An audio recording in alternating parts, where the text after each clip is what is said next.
The voters voted this in last November, and then we've been through the two bond packages, and now we're ready to start building. And so Monday at high noon, down at the jail, on the north side of the jail, we'll have a groundbreaking. And so it's an exciting thing that's going to be happening. I was talking to Freddie Taylor, who will be attending, and the city council has been notified, and I was talking to him yesterday, and I said, we're going to have a jailbreaking on the ground, and I was backwards. It's a groundbreaking at the jail. We don't want any jailbreaks, but we're going to have a really exciting time. It's just very memorable. I realize that the construction is going to be going on for 12 to 15 months, but by that time, next Monday, at least we kick it off. Yeah.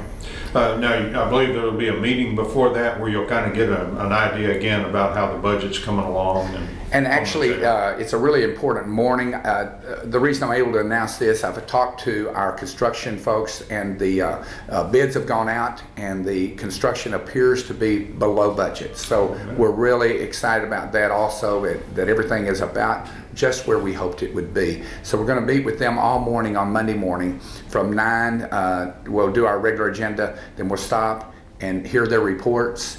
We'll have to approve the what's happened, and then with the letting of the bids, and we'll have to approve that we're below budget, and then we'll go on down to the jail around noon and have our celebration of and groundbreaking of kicking off the new jail.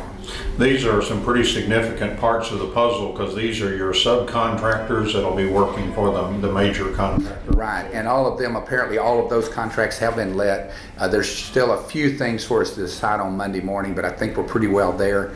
And I want to tell the public that in the next 10 days, 2 weeks, they're going to see activity begin, and it won't stop for another 12 to 15 months. I'll start as it usually does with the dirt work and stuff with the heavy machinery over there. Right, and so, in fact, they're going to move a few things in before next week probably, so we'll see a little bit of action even on Monday. So it's exciting time for Hopkins County. I would imagine your contractor is well versed in working with trying to build around a facility that's already there and try to make that work while a jail is actually being used nearby. Right, they've been down there over the last few months actually, and checking the ground, the type of soil that we have down there, which is, we do have some challenges down there, but it's going to, they say they can do it and do it well and work around most of our jail. We've moved a lot of things off the area they'll be working in over the last month, and I think the sheriff is really excited about this, and so he is playing the lead on that part of it.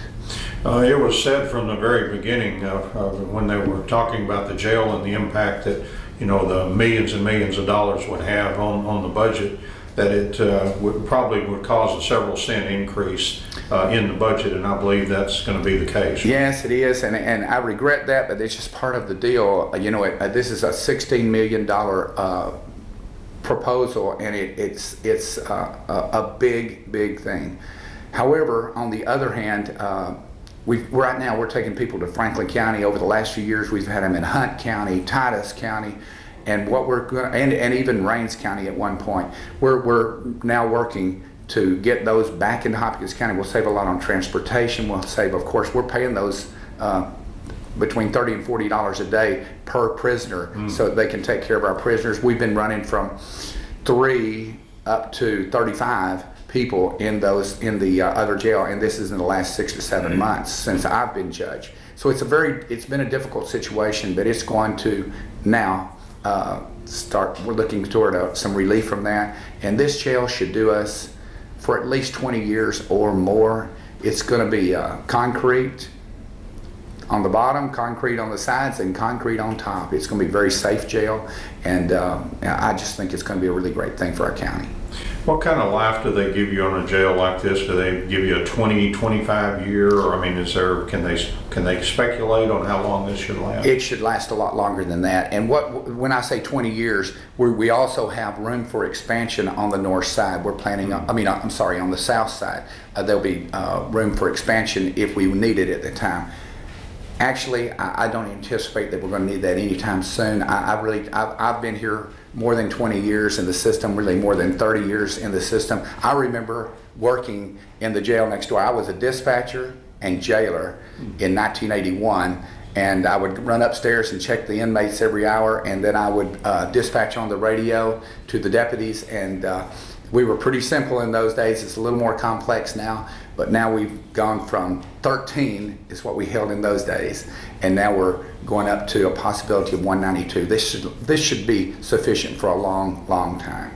Don't you wish you would have had this kind of modular approach when you were doing that? It would have made your job much easier, wouldn't it? You can Yes. certainly keep an eye on a lot of inmates from one spot. Yes, in those days, we did even think about having the video equipment that we use now on a regular basis within the jail.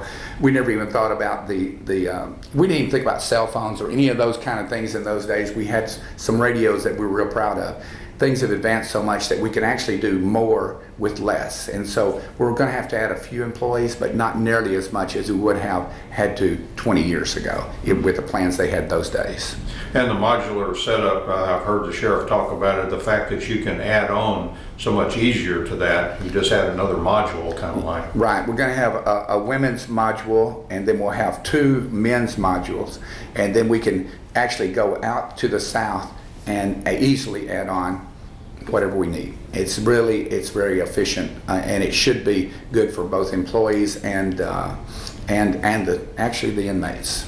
Well, if you're going to build a jail, you want one that the citizens can be, proud of, as proud as you can be of a jail facility. I guess Right. not a real exciting thing for most folks, but you want to have one that does the job. Yeah, and in fact, we visited a lot of jails, especially the commissioners and Judge Brown before me visited a whole lot of jails to try to get the best one. And some people really they're building jails that they perhaps are not as useful or not as practical as ours.